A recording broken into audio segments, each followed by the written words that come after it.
Bonjour, chers amis, vidéospectateurs de Hervé TV. Aujourd'hui, c'est le 17 avril 2025. Une date qui, peut-être pour la plupart d'entre vous, ne signifie pas grand-chose. Une date qui, pourtant, m'a beaucoup marqué. Comme vous le savez, j'évoque souvent les génocides. J'ai souvent parlé, trop souvent peut-être, du génocide rwandais et de toutes les controverses qui l'entourent. J'ai souvent parlé de la Shoah. J'ai souvent parlé du génocide arménien dont nous allons commémorer plutôt le 110e anniversaire la semaine prochaine. J'y reviendrai certainement. Mais aujourd'hui, c'est le cinquantenaire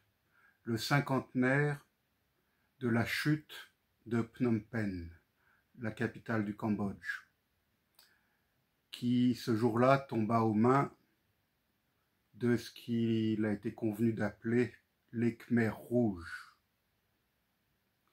Alors un petit retour en arrière pour expliquer ce que ça signifie Khmers rouges. Les Khmers, c'est les Cambodgiens, c'est les Cambodgiens de souche cambodgienne. Parce qu'au Cambodge, le Cambodge est multiethnique, et disons que la majorité de la population est de souche Khmer, le peuple Khmer. Et donc,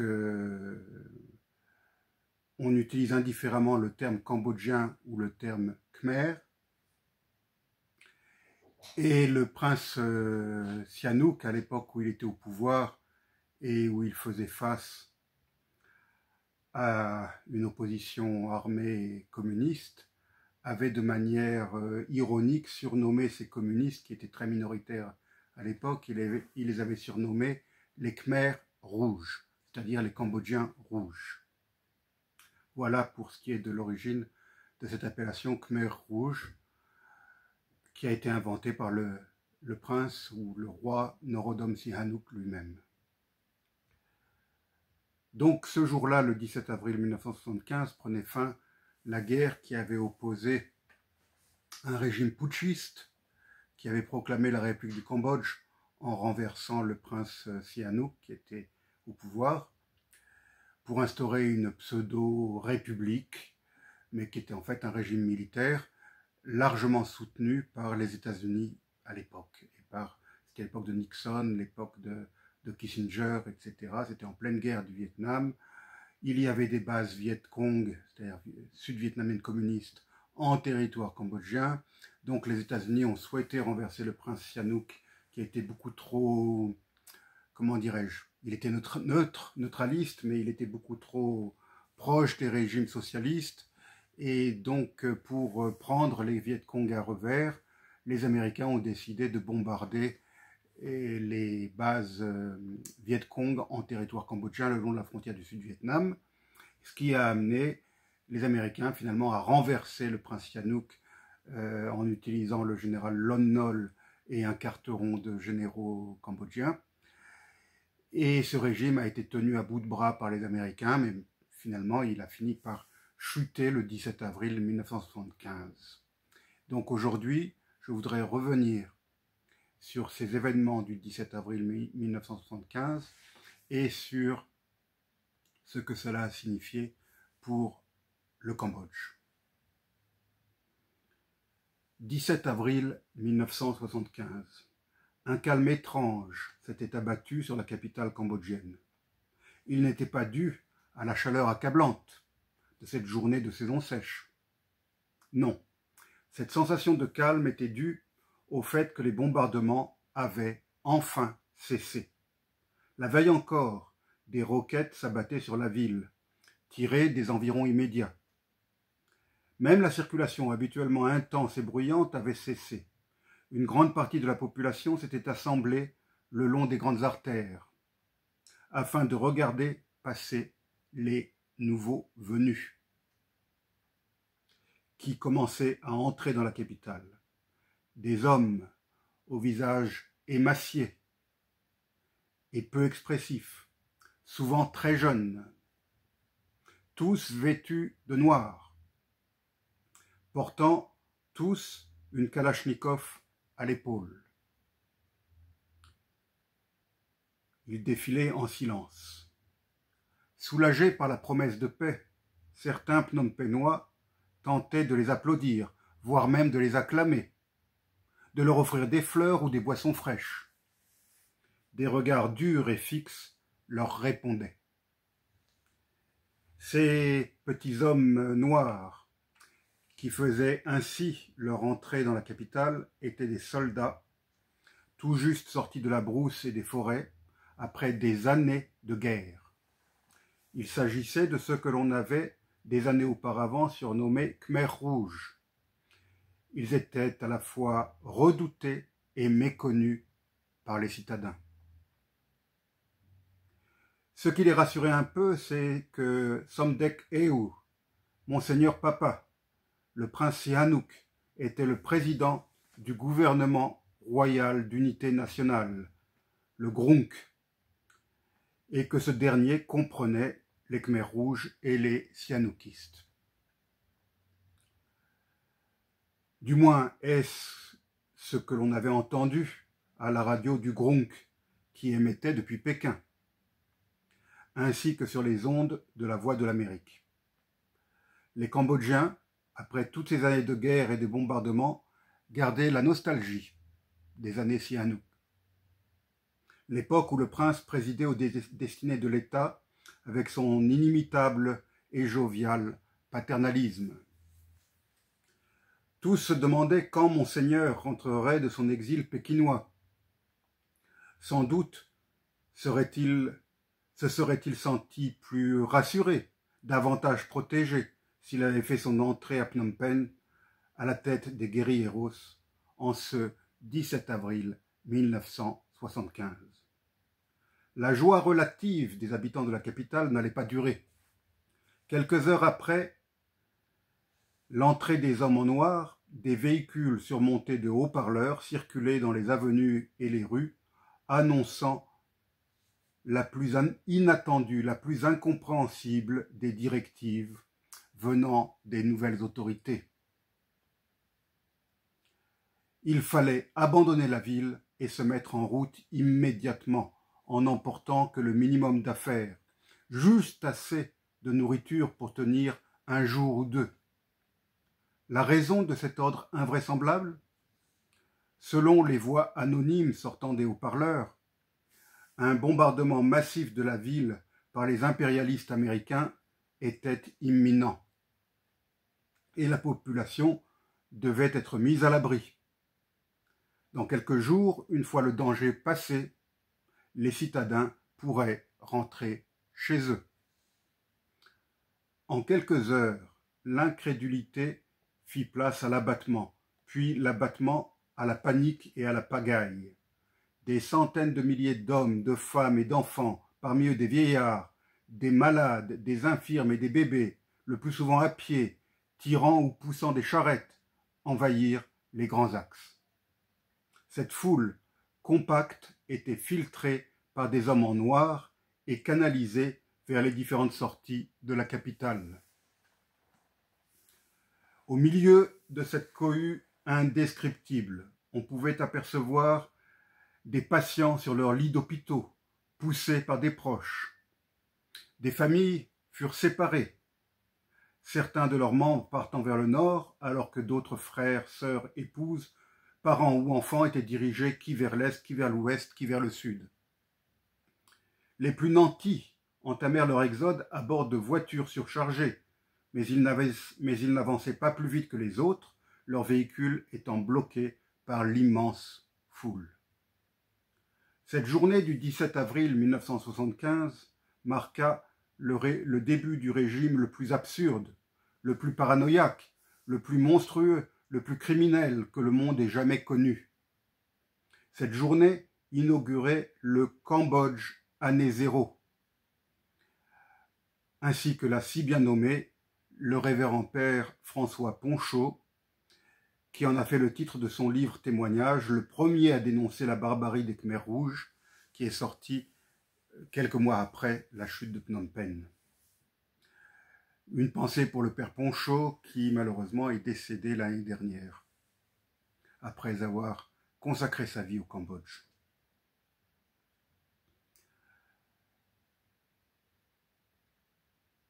Pendant près de 4 terribles années, une poignée d'idéologues pervers, ayant mal ou trop bien assimilé le marxisme, découvert en France grâce au Parti communiste français dans les années 50, et l'ayant de surcroît mélangé à un délire nationaliste et raciste, ont imposé au peuple du petit Cambodge la pire des tyrannies que l'on puisse imaginer.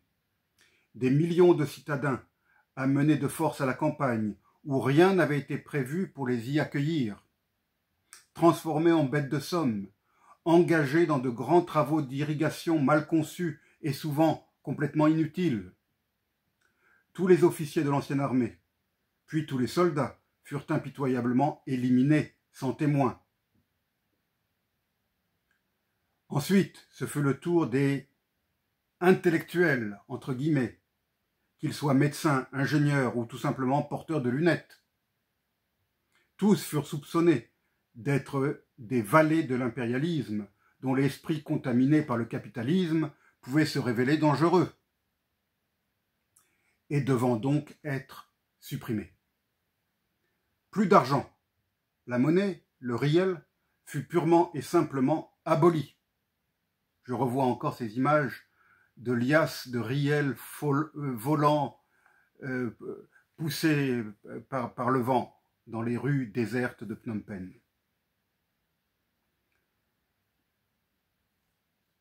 Plus d'école.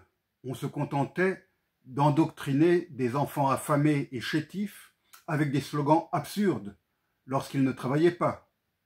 Plus d'hôpitaux dignes de ce nom non plus.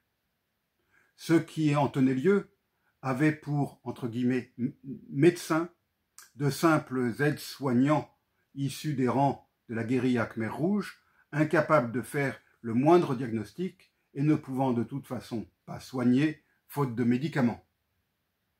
Combien de victimes durant ces 46 mois de terreur, pendant lesquels le Cambodge fut rebaptisé Kampuchea démocratique, fut totalement coupé du monde. Les chiffres varient selon les sources. 1 million de morts ou davantage?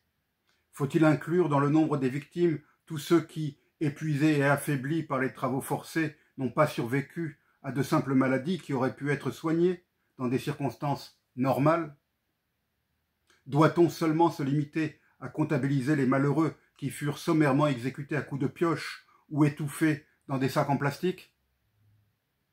Je n'entrerai pas dans cette morbide arithmétique qui parfois a pris des proportions polémiques.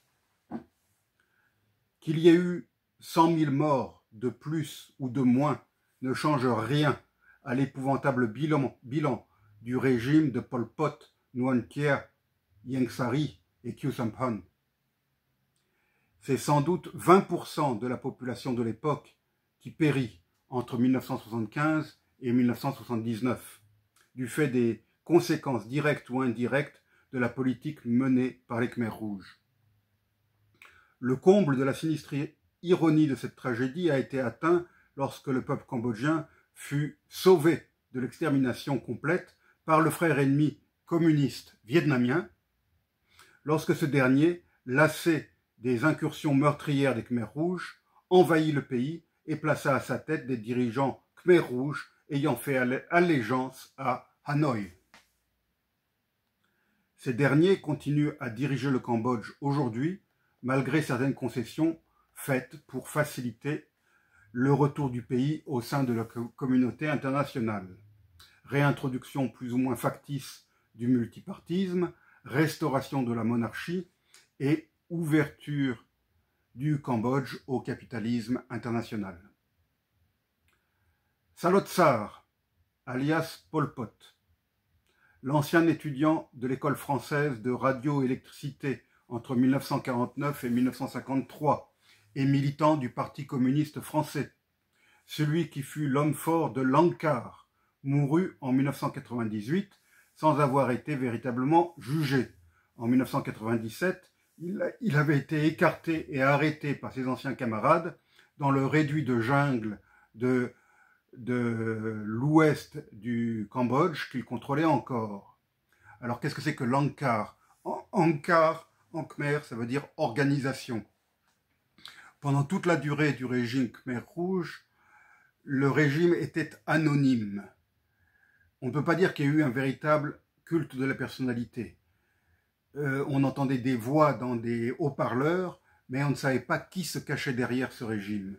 Et donc, on utilisait ce terme vague, Angkar. L'Angkar, l'organisation, c'est-à-dire en fait le Parti communiste. Et même Pol Pot, on n'a pas su son nom avant longtemps. Et même ce nom de Pol Pot, c'était un faux nom, un nom de guerre.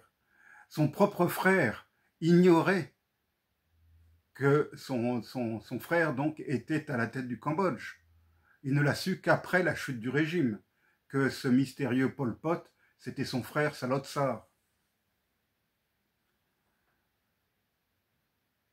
Donc pour en venir à Pol Pot, arrêté par ses comparses dans l'ouest, dans la jungle, dans les montagnes, pas loin de la frontière thaïlandaise, il a donc été jugé par les Khmers rouges eux-mêmes pour l'assassinat d'un autre responsable du mouvement. Et il fut condamné à la réclusion perpétuelle. Il vécut ces derniers mois dans une petite maison sur pilotis à Along Veng, où il mourut officiellement d'une crise cardiaque. Nuon Chea, l'ancien idéologue des Khmers rouges, a été arrêté dans l'est du Cambodge en 2007, avant d'être jugé par une cour spéciale mise en place par le gouvernement cambodgien en collaboration avec l'ONU pour juger les responsables du génocide. Inculpé de crimes de guerre et de crimes contre l'humanité, il fut condamné à la prison à perpétuité en 2014 à l'âge de 87 ans. Nuon Chea est mort en prison, que je ne dise pas de bêtises, il est mort en 2019, en prison à Phnom Penh.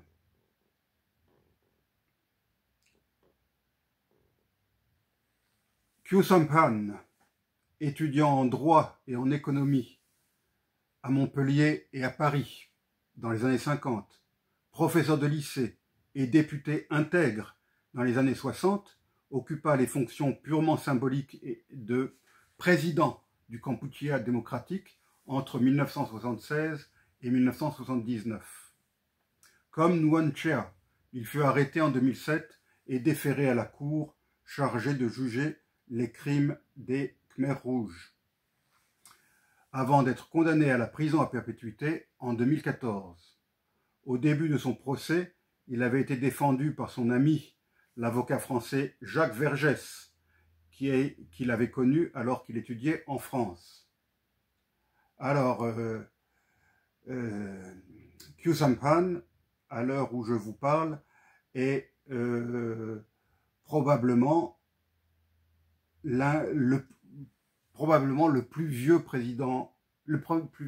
prisonnier au monde. Il est né en 1931 et donc il a été condamné pour certains chefs d'accusation tels que exactions commises à l'égard des Vietnamiens, de la communauté musulmane Cham et d'autres minorités religieuses. Et donc à 94 ans, il est encore en prison.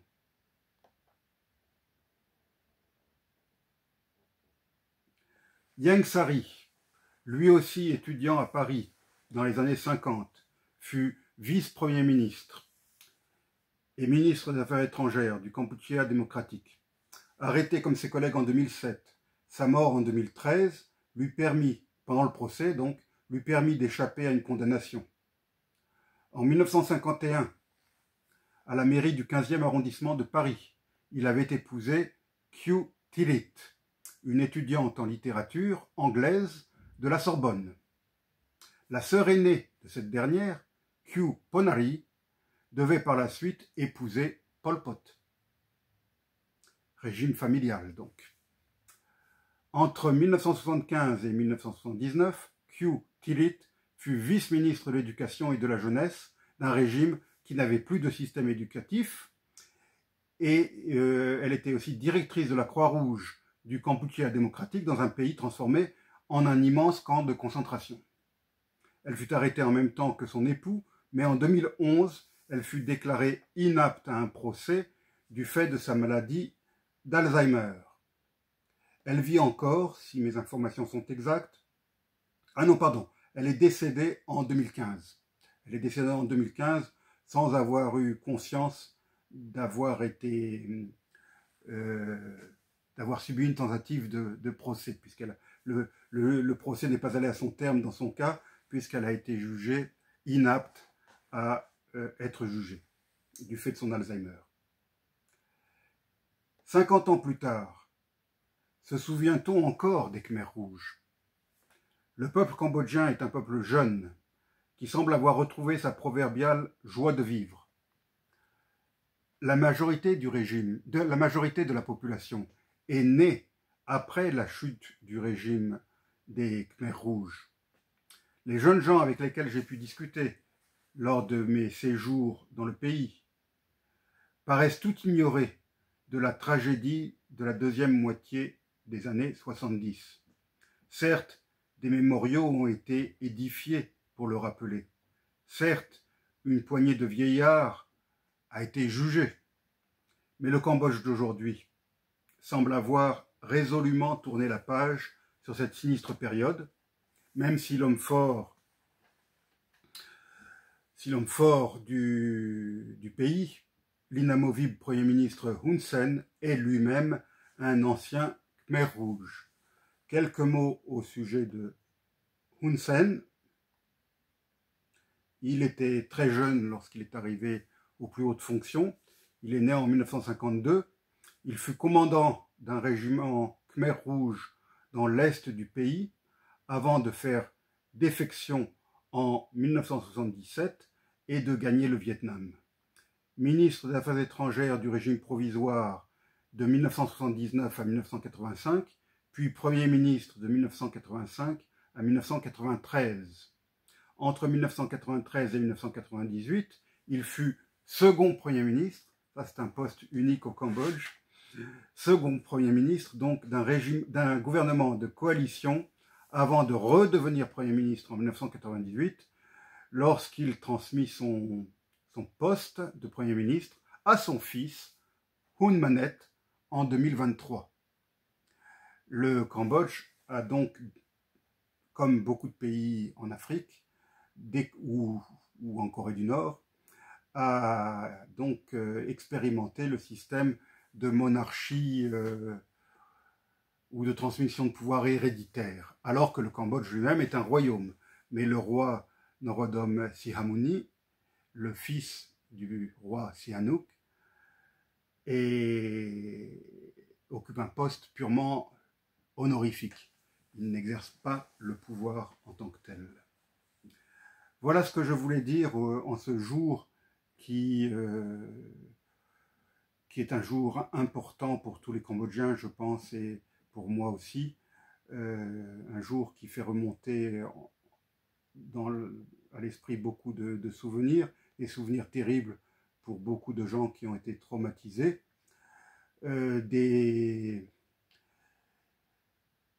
Pour moi, ça a été peut-être une prise de conscience, cette chute de Phnom Penh et tout ce qui a suivi, parce que par la suite, je me suis engagé donc dans l'accueil des réfugiés du sud-est asiatique en France, à la fin des années 70, au début des années 80, et c'est ce qui m'a amené à changer le cours de mes études, à étudier à l'Institut national des langues et civilisations orientales et à partir travailler en Asie du Sud-Est pendant des années. Donc c'est une période de ma vie, j'avais une vingtaine d'années, qui m'a beaucoup marqué et heureusement que j'ai pu retourner à plusieurs reprises et redécouvrir le Cambodge, le Laos, Bon, le Laos n'est pas libéré du joug communiste, malheureusement, mais le Cambodge connaissait, je dirais, une liberté surveillée. Pas une liberté totale, mais une liberté surveillée. J'ai l'impression que la situation des droits de l'homme et de la liberté politique et la liberté de la presse s'est beaucoup réduite depuis. Derrière moi, là, voilà, ici, vous pouvez admirer un tableau du célèbre peintre cambodgien Nguyet Sim. Je lui avais acheté, il l'a fait spécialement pour moi d'ailleurs à l'époque, je lui avais acheté cette œuvre alors que Nguyet Sim était réfugié au camp de Panatnikom en Thaïlande, c'était en 1982. J'aime beaucoup ce tableau, très évocateur de la tragédie cambodgienne. En bas à gauche, vous voyez la cohorte des déplacés, des réfugiés. Un peu au-dessus, illuminé, vous voyez le temple d'Angkor, les tours du temple d'Angkor. À droite, vous voyez l'un des visages des tours du Bayon. Vous savez, cet immense temple qui comporte une cinquantaine de tours avec en direction des 4 points cardinaux un visage censé être le visage du Bouddha, mais qui en fait serait le visage de l'empereur Jayavarman VII qui régnait à l'époque de l'édification de ce temple. Et puis une grosse tache de sang. Donc c'est un tableau sanglant, mais je l'aime beaucoup. Alors pour finir, et avant de vous dire, en vous disant au revoir, je vais passer un peu de musique de cette époque, de cette musique de Khmer Rouge, mais je ne vais pas la laisser longtemps parce qu'elle me fait encore froid dans le dos en l'écoutant. Une chose, n'oubliez pas s'il vous plaît de vous abonner à ma chaîne, j'ai besoin d'abonnés. Non pas parce que ça me rapporte quelque chose, mais simplement pour des questions de visibilité. Si cette chaîne vous intéresse, tout ne vous intéresse pas naturellement. Je ne peux pas parler de choses intéressantes pour tout le monde chaque semaine. Mais abonnez-vous, ça ne coûte pas un centime. Cliquez sur j'aime si vous avez aimé. Laissez-moi des commentaires, c'est très important pour la visibilité de ma chaîne Hervé TV. Merci beaucoup et à bientôt pour une nouvelle émission de Hervé TV.